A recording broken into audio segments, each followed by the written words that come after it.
Ambulance সিন্ডিকেটের কথা বলি।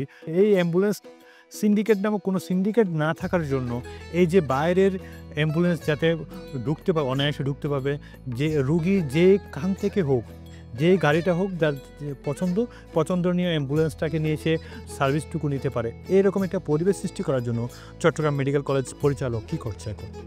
ধন্যবাদ আপনাকে। আপনারা সবাই জানেন গতকাল আমরা মাননীয় mayor doctor Sadat Hossain Chittagong city corporation ওনার নেতৃত্বে একটা আমরা মিটিং করেছি।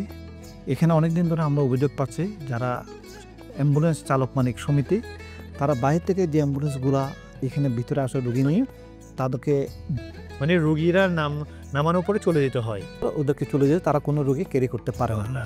আরেকটা হচ্ছে তারা কোনো ডেড বডিও ক্যারি করতে পারে না।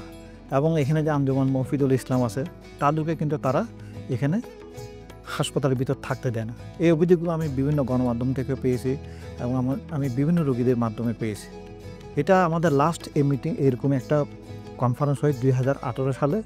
তখন ওই মিটিংয়ে ছিলেন তৎকালীন মেয়র, তারপর হচ্ছে ডাইরেক্টর চট্টগ্রাম মেডিকেল কলেজ হাসপাতাল, বিভাগীয় কমিশনার প্রতিনিধি, জেলা প্রশাসকের প্রতিনিধি, পুলিশ কমিশনার প্রতিনিধি, বিআরটিএ প্রতিনিধি, তারপর হচ্ছে চালক মালিক সমিতির প্রতিনিধি অ্যাম্বুলেন্সের, তারপর ছিল আপনার স্টুডেন্ট প্রতিনিধি।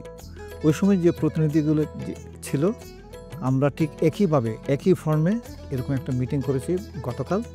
এবং নগর ভবনে না, আমার চট্টগ্রাম মেডিকেল কলেজ হাসপাতালে কনফারেন্স রুমে একটা মিটিং করেছি। এবং ওখানে যে সিদ্ধান্ত হয়, তারা কোনো বাইরের অ্যাম্বুলেন্সকে বাধা দিতে পারবে না। অ্যাম্বুলেন্স বাইরে থেকে আসবে, রোগীরা যে যার অ্যাম্বুলেন্স মরদেহ বহন করতে পারবে। রোগীরা যে যার ইচ্ছা মতো যে কোনো অ্যাম্বুলেন্সে ডেড বডি লাশ নিয়ে যেতে পারবে, অথবা যে কোনো রোগী যখন সুস্থ হয়ে বাসায় যেতে চায় তাদের অ্যাম্বুলেন্সগুলো নিতে পারবে। এখানে যে রেটটা ঠিক করা হয়, এর 2018 সালে যে রেটটা ছিল তার 10% বৃদ্ধি করে আমরা নতুন একটা ফর্মেট করেছি। এই ফর্মেট ইনশাল্লাহ আমরা বাস্তবায়ন করব সহজে। সিটি কর্পোরেশন এবং চট্টগ্রাম মেডিকেল কলেজ হাসপাতাল যৌথ উদ্যোগে এই কাজটা করলেন। এখন একটা শক্তিশালী, এবং আমরা সকলে আশাবাদী যে এই সিদ্ধান্তটা খুব শক্তিশালী সিদ্ধান্ত হলো, এই সিন্ডিকেটটা আর থাকবে না। আপনার কি মনে হয়? হ্যাঁ, আমরা যে পদক্ষেপ নিয়েছি বিআরটিএর মাধ্যমে, কিন্তু তাদের কোনো কাগজ ফিটনেস ঠিকমতো আছে কিনা, তাদের অ্যাম্বুলেন্স ঠিকমতো ফিট করে কিনা, তারা যদি ফিটনেস এগুলো তারা যদি না মানে, তাহলে কিন্তু আমাদের যে কমিটি আছে, একটা কমিটি করা হয়েছে, কমিটি এটা তদারকি করবে। তখন কিন্তু এদেরকে আমরা এখান থেকে উচ্ছেদ করার পরিকল্পনা করব। হ্যাঁ, সেই জায়গায় আর অতিরিক্ত ভাড়া চাইলে তারা নিতে পারবে না, অতিরিক্ত ভাড়া ওরা নিতে পারবে।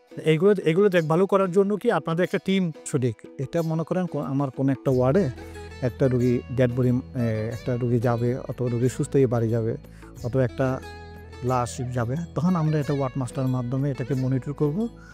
ওই রুগীর অ্যাটেন্ডেন্স অথবা ওই রুগীর লোকজন আমার ওয়ার্ড মাস্টার অফিসে যোগাযোগ করবে। ওয়ার্ড মাস্টার অফিস আমার ওই যে অ্যাম্বুলেন্স চালক মালিক সমিতির যাদের মোবাইল নাম্বার দিবে অথবা কন্ট্যাক্ট নাম্বার দিবে, ওদের মাধ্যমে কিন্তু এই জিনিসগুলো মনিটর করা হবে। তারা কিন্তু এক্সট্রা ভাড়া নেওয়ার কোনো সুযোগ নেই, যে ভাড়া ফিক্স করে দেওয়া যায় ওর বাইরে যাওয়ার কোনো সুযোগ নেই। এখন আপনার চট্টগ্রাম মেডিকেল কলেজ হাসপাতালে আইসিইউর সংখ্যা কত? এখন আমার বর্তমানে হচ্ছে আপনার এই টোটাল হচ্ছে মানে অ্যাডাল্টদের জন্য 60 বেড, আর পিআইসিইউ যেটাকে বলি 10 বেড অলরেডি আছে, আরও 10 বেডের কাজ চলতেছে। এটা এই মাসে শেষ হয়ে যাবে। টোটাল 80-90 বেডের আইসিইউ আমার চট্টগ্রাম মেডিকেল কলেজ। 5 আগস্টের আগে সরকার আর এখনে কতটুকু পার্থক্য হলো সেই জায়গায়, মানে বৃদ্ধি পেয়েছে কিনা? হ্যাঁ, এইটার সক্ষমতা অনেক বৃদ্ধি পেয়েছে। আমরা যদি এর আগে যদি দেখি, এখানে তো আমরা কাজ করতে অনেক বেশি স্মুথলি কাজ করতে পারছি। যখনই ম্যাডামকে বলি, ম্যাডাম যে সমস্যা নিয়ে আমি ম্যাডামের কাছে যাই স্বাস্থ্য উপদেষ্টা, 5 আগস্টের আগে আইসিইউর সংখ্যা কত ছিল? আইসিইউর মানে সিটের সংখ্যা কত ছিল? তখন ছিল আপনার 60 বেড। এখন হচ্ছে এটা 90 বেড। আর 30টা নতুন করে বেড ঢুকে পড়েছে।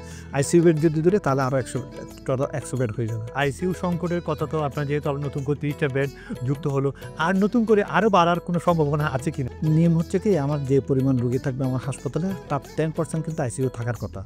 যদি আমার 3,000 রুগী হয়, তার যদি 10% হয়, তাহলে 350 বেডের আমার আইসিইউ থাকার কথা। সেখানে আমার আইসিইউ হচ্ছে টোটাল, যদি আমি কোভিড আইসিইউ সব ধরি, তাহলে 100 বেডের আইসিইউ। 100 বেডের 10টা শহর।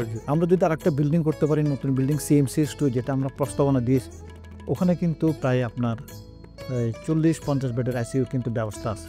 ওটাও যদি হয়ে যায় তাহলে কিন্তু অনেকাংশে অনেক বৃদ্ধি পাবে।